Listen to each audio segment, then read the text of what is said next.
Bonjour chers frères et sœurs en Christ et bienvenue dans votre espace Valoriser le sacrifice de Jésus. Alors aujourd'hui pour ce premier jour de la semaine, le thème qui nous est donné est-ce que dans une église tout le monde doit travailler? Est-ce que chacun de nous a un rôle à jouer à l'église? Bien sûr, chers frères et sœurs en Christ. La Bible nous dit que notre première mission sur cette terre, c'est d'adorer Jésus. On adore Jésus de diverses manières.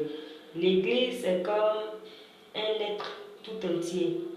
L'Église a une tête, a des bras, des pieds et autres. Donc, chacun, nous chrétiens, nous formons les membres de l'Église.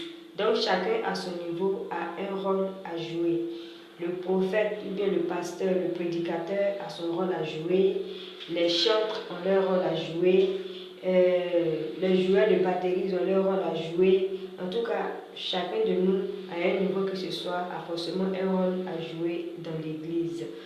Donc, il ne faudrait pas qu'on se limite à seulement des fidèles de dimanche où on va s'asseoir, on écoute la prédication et puis on rentre. Non, il ne faudrait pas qu'on fasse ça. Si on a décidé d'être chrétien, on a décidé de suivre Jésus qui est notre papa, il faudrait qu'on puisse l'adorer comme il demande à ce qu'on le fasse. Demandons à Dieu de nous montrer le rôle qu'on doit jouer dans l'église. Peut-être que l'un a le rôle d'assistant, bien l'autre a le rôle de comment dirais-je, aller annoncer la bonne nouvelle aux autres, envoyer les âmes à l'église. Il ne faudrait pas t'asseoir et puis partir à l'église comme ça, venir, tu as fait 50 ans dans l'église, chaque jour que tu fais, tu vas, tu viens, cela devient de la monotonie. Il faudrait que tu accomplisses ta mission que Dieu t'a assignée dans l'église. Parce que quand tu ne vas pas le faire, l'église reste déséquilibrée. Parce que toi, tu refuses de jouer le rôle que Dieu t'a assigné. Tu es dans l'église, mais tu ne demandes pas à jouer le rôle qui t'est donné. Tu viens toujours, tu vois les autres chanter, tu vois les autres jouer leur rôle à l'église, ils jouent le rôle de dirigeant. Quand vous venez à l'église, vous êtes à vous asseoir, ils essaient un peu d'assurer la discipline lorsque le message passe. Eux, ils jouent leur rôle comme ça à leur niveau. Il y a aussi des gens qui viennent, avant même que le culte ne commence, même la messe ne commence, ils viennent mettre de l'entretien à l'église. Ça aussi, c'est un rôle qu'ils jouent. Imaginez-vous, si eux, ils refusent de venir entretenir, comment dirais-je, l'église ou bien les toilettes ou bien la cour de l'école pour la rendre propre. Si tu t'assois à la maison, tu croises les bras et que tu viens le dimanche, vous savez que les dimanches, tout le monde est bien habillé. Même si ton habit même est vieux, mais tu veilles à ce que ça soit bien repassé, bien parfumé pour être bien présenté à l'église le dimanche. Tu peux venir t'asseoir dans la poussière. Il faut des personnes qui doivent mettre l'entretien avant que tu n'arrives. Eux, ils ont joué leur rôle. Donc toi aussi, tu es venu t'asseoir. Peut-être que ton rôle là, c'est d'assister l'œuvre de Dieu. Assister l'œuvre de Dieu, pour moi, ce n'est pas forcément mettre des millions dans la caisse. C'est que tu gagnes là. Il faut donner à Dieu. La Bible nous dit quoi? Que quand tu es fidèle dans les petites choses, il va t'accorder les grandes choses. Imagine-toi, si tu es étudiant, que Dieu t'a dit que le rôle qui t'est assigné dans l'église, c'est d'assister l'œuvre de Dieu. Que tu n'apprends pas à donner à Dieu. Demain, c'est pas sûr que quand tu vas te donner les milliards, tu vas pouvoir le donner. Parce que plus tu as beaucoup d'argent, plus les grands besoins se présentent à toi. Si avant tu demeures dans une maison entrée-couchée, quand tu vas avoir des milliards, tu ne vas pas te donner entrée-couchée. Tu vas chercher à avoir un château, tu vas chercher à avoir un duplex pour toi. En tout cas, les grands besoins vont se présenter à toi. Les besoins ne vont jamais finir de se présenter à toi lorsque tu vas de grands moyens. Donc, actuellement, où tu gagnes 100 francs là, c'est là que Dieu demande à ceux qui lui donnent 25. Moi, ce n'est pas forcément ceux qui vont venir déposer 100 000 francs, bien des enveloppes de 200 000 francs dans le panier chaque dimanche, qui sont forcément des assistants, hein, à mon sens. Si Dieu t'a dit que tu es assistant, quand tu vas commencer à déposer tes 25 francs dans le panier, ou bien tes 50 francs dans le panier, au fur et à mesure, tu vas multiplier ça pour toi, pour que tu fasses vraiment ce qu'il t'a demandé de faire.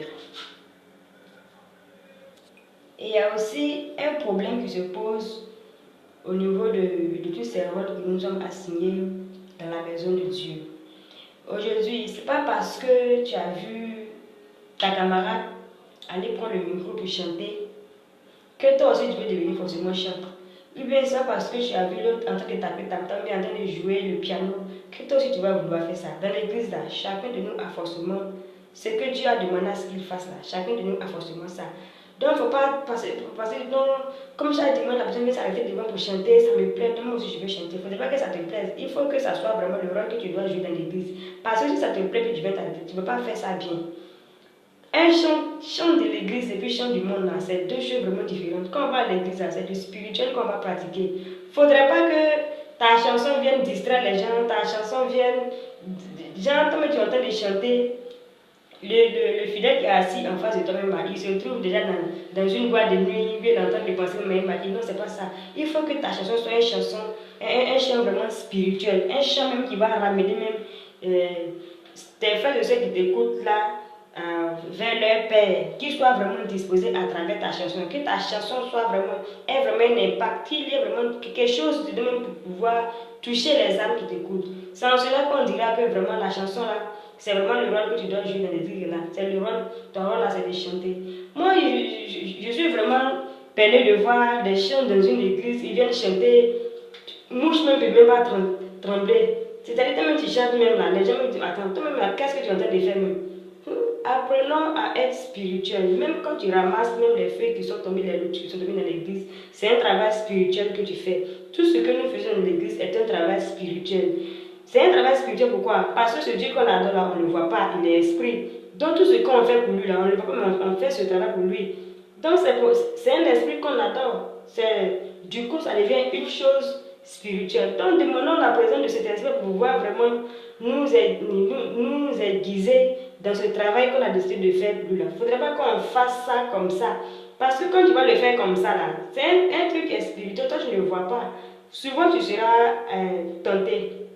Si tu n'es pas trop assis dans ce que tu fais, quand tu vas être tenté, forcément le diable va venir te vaincre. C'est pourquoi souvent vous voyez dans les églises, il y a des chants qui ont bien commencé, ils chantent très bien, ils ont de belles voix, quand ils chantent vraiment les âmes sont touchées. Souvent de parler chansons, il y a des âmes qui viennent une fois à l'église, qui sont tentés de rester et qui restent même souvent parce que la chante, le chant de cette église, vraiment ils chantent bien. Quand ils chantent vraiment, Dieu me touche. Maintenant, quelques années après, on voit que non, la soeur ou bien le frère a quitté l'église, maintenant il est dans R&B, maintenant il est dans, je ne sais pas, coupé décalé. Le diable t'a battu. Tu as chanté pour Dieu, maintenant tu dois chanter maintenant pour le monde. Tu peux aller chanter. En dehors de l'église, tu peux aller chanter, mais pas les chansons mondaines qu'on voit là. Tu peux chanter un peu, tu mets un peu la parole de Dieu dedans, tout ça, pour pouvoir toujours attirer des âmes à Dieu. Donc vraiment, il est très important de demander à Dieu ce qu'on doit faire dans l'église. Il ne faudrait pas qu'on soit là comme ça, en train de toujours assister, prendre les messages et puis partir, prendre les messages et puis partir sans forcément jouer un rôle dans l'église. Chacun de nous, forcément, a son rôle à jouer dans l'église. Même si c'est pour venir ramasser les chaises, bien classer, ranger les effets quand le culte finit. C'est aussi un rôle. Il ne faudrait pas qu'on puisse s'asseoir là, demandant vraiment à Dieu de nous montrer le rôle qu'on doit jouer pour qu'ensemble l'œuvre de Dieu puisse avancer. Donc vraiment, demander l'avis de Dieu pour ce qu'on a à faire dans l'église revient vraiment très important. Si on se focalise sur notre propre personne et puis on veut faire forcément ce que l'autre fait, vraiment les choses ne vont pas aller dans le bon sens. Parce qu'on va aller comme ça, avec notre propre volonté, demain on recule. Et puis finalement, on ne voit pas qui va faire quoi.